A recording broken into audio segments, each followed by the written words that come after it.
SBR Boxing, myself and Paul Kelly, we are back. That means only one thing. That means we're in preview mode, and we are actually in Las Vegas. I suppose in spirit, not in physicality, but we are, as I mentioned, we're in Vegas for WBA World Super Lightweight action. Big fight this, quite one that a lot of people are excited about, myself included, between Isaac Cruz and Romero. Both guys obviously well known, Paul, in the division, and obviously both guys having fought in high profile fights. Isaac Cruz as well, being known to audiences on these shores as well. But I just want to go straight into it really with a tough question. We don't like to break down the records on that too much, especially these sort of high profile fights. We're going to go straight in, Paul. And I'm going to ask you a question about Rolly Romero actually, because you and I have discussed Rolly Romero previously on this channel. We've obviously had different predictions and different fights that he's been involved in. And I'm going to ask you, looking at the division, the 140-pound division, champions you've got in there, Matthias, Lopez, the likes of Devin Haney as well, champions there. Do you think, out of those names I've mentioned, that Rolly Romero is the weakest champion in this division currently? Thanks, mate. Straight in there as always with the tough questions. And see, to be honest with you, with all due respect, and I don't mean any disrespect to Rolly Romero, it's like a massive conclusive yes from me. Like he is 100% the weakest champion at 140 pounds. Like Devin Haney, do I need to even go into don't really even need to analyze them in my opinion. Like you've got Devin Haney, record speaks for itself. Like even the way he dealt with Prograis, who many maybe would have had as the number one in the division before that, dealt with him with relative ease, and then obviously what he did down at lightweight before moving up to super light. Like Devin Haney plays with Rolly Romero in my opinion if they ever fought. Matthias is an animal. I would not want a piece of him if I was Rolly Romero. I think that he would run through Romero, probably stop him. Teofimo Lopez again would, maybe somewhat underperformed last time out, but you just know that Teofimo Lopez at his best is one of the best fighters in the world. Seen that against Lomachenko, against Josh Taylor. A lot of people were doubting him going into that, and he put on a masterful display. So when he's on it and he's on song, Teofimo Lopez, I think he's better than Rolly Romero. So in short, mate, yeah, I do make him the weakest champion. Not discredit him, he is a legitimate world champion. He has that WBA world title. But for me, yeah, he's got to be the weakest champion at 140 pounds. What do you think? No, I totally agree with you, Paul. I'm actually up for discrediting Rolly Romero, to be honest with you. I'm not a massive fan of Rolly Romero, so I'm up for getting into this video and analysing it a bit further with you. But I think, as you mentioned, for all the points you mentioned, I think all of those three other champions beat Rolly Romero convincingly in their different ways. So yeah, I think he's by distance actually the weakest champion in the division.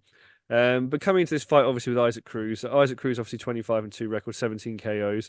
Recent fight, obviously, well, I suppose for fights that are comparable, he's obviously got that loss to Gervonta Davis, loss UD to Gervonta Davis, victories over Gamboa. You look at Rolly Romero last time out, fairly fortunate. I think everyone can agree with that stoppage victory over Barroso. But then equally, you look on his record, he's got that loss stopped, obviously, by Davis in round six. So really, not necessarily 13 KOs and 15 wins. So again, the record would suggest a big puncher. But what I'm going to ask you really is, who do you make the favourite in this fight, Paul, and why? Without necessarily going too much into your prediction, I suppose, at this stage, even though it will lead a bit to that. Who do you make the favourite, and what reasoning do you have, please? Yeah, I mean, I think that's an interesting question. It's one of those where if you hadn't looked at the betting odds and you think, right, Romero's the champion. Um, yes, he was fortunate last time out, but at the end of the day, he does have the belt. Isaac Cruz has been beaten twice, which is you could say it's double the amount of Rolly Romero, but you're making a massive comparison between the two Tank Davis performances. I think Romero was starched really. Isaac Cruz wasn't. Isaac Cruz only lost a unanimous decision, and it was close. He won rounds against Tank. When you look at the resumes, I think Isaac Cruz's resume is better. He beat Gamboa, as you mentioned, Ramirez. And then that last time out against Cabrera, like he wasn't a massively known fighter, and I know it was a split decision or what, but it was a good win now looking back at that against an undefeated fighter. So I make Isaac Cruz the favorite. And interestingly, I actually went and looked at the betting odds to see out of curiosity really. And Isaac Cruz is the favorite. He was 2-5 or something, and Romero is the 2-1 underdog. So yeah, I think the bookmakers are agreeing with what I think. What about you, mate? Do you agree with me, or do you see 2-1 in the champion as great value? Well, you know what? You are unanimous pound for pound betting odds champion, so I am going to defer to your expertise there. But I actually do. I fully agree with you, mate. Actually, I actually hadn't looked at the betting odds at all before this fight. But I'm gonna probably have to give away my prediction here, but I was massively in favour of Isaac Cruz getting this done.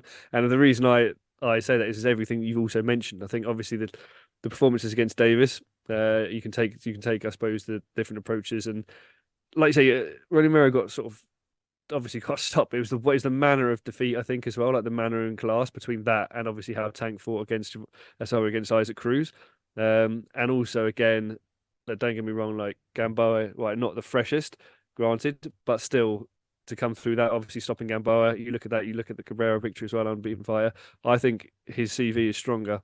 And his action ability in the fights I've seen him in as well is also stronger. So I actually make Isaac Cruz the favourite here. I suppose the question really for me is, will he get the knockout in if I'm going to lean that way? And I'm not going to be chivalrous, Paul, and give that away too soon. I'm going to actually come to you first and foremost and say, do you agree with me? Do you think that Isaac Cruz is going to win this fight? And if so, by what method, please? See this hat I'm wearing, right? I would say this right now. I'll eat it on the next preview show if Isaac Cruz doesn't win this fight. Honestly, I think I'm so confident Isaac Cruz beats Rolly Romero. I just don't really rate Rolly Romero at all. Just don't see him winning this fight. Yes, he's the bigger man and stuff, but I just can't see him beating Isaac Cruz. The best version of both men, I would favor Isaac Cruz. So yeah, definitely Isaac Cruz. Method of victory, I'm more on the fence about. I probably would at this moment in time lean towards a late stoppage for Isaac Cruz, but points as well. I suppose he's got 17 knockout victories in his 25 wins, which are quite good for down in those lighter weights. But I don't know. I'm not 100% sure. He doesn't have obviously has the power that Tank possesses when he dubbed Romero in the mid rounds of the fight. So I think it'll go later than that. Wouldn't surprise me a late stoppage. Wouldn't surprise me points, but definitely an Isaac Cruz win. What about you? So you know what? You better get that hat in halves, mate, if Rolly Romero wins, because I'll be helping you chew that down. Because I'm also the same, the same viewpoint as you, that Isaac Cruz is going to come through, and I can't see anything other than the Cruz victory. I really don't rate Rolly Romero that highly, even though it seems a weird thing to say for someone who's a world champion. But you look at the record; there's not a huge, great number of victories on there against really, really top credible fighters. And as we said, I think Isaac Cruz is simply better than Rolly Romero. The thing for me again, will he stop him? Like, I'm not. Obviously, Tank carries freak power. Isaac Cruz doesn't carry that same power. But Rolly Romero's defense isn't the best either. So I can actually see Isaac Cruz possibly stopping Rolly Romero here. And I think in some ways he might need to. I'm not sure how the judging will go. But I know Rolly Romero seems to talk a lot, seems to be quite favoured from a sort of promotional aspect. So be interesting to see how it goes. But I think Isaac Cruz will get him actually by stoppage. I'm going to go anywhere from 8 to 12. Won't be that early, but I think he'll get to him at some point. And frankly, Paul, I'm very much here for it. That is all we have time for on this particular episode of the preview show. But obviously, we've got other stuff coming through the channel, as Paul mentioned on the last video. If you were lucky enough to catch that, we've obviously got Tim Zoo, Keith Thurman, other videos and other content coming through as well. Reviews, previews, interviews with fighters on cards, etc., etc. Betting shows, deep dives, all the rest. Check out the channel for those. Paul, as always, a delight to be joined by you guys. As always, very much. Thank you very much for watching, and we'll see you again next time. Cheers, mate.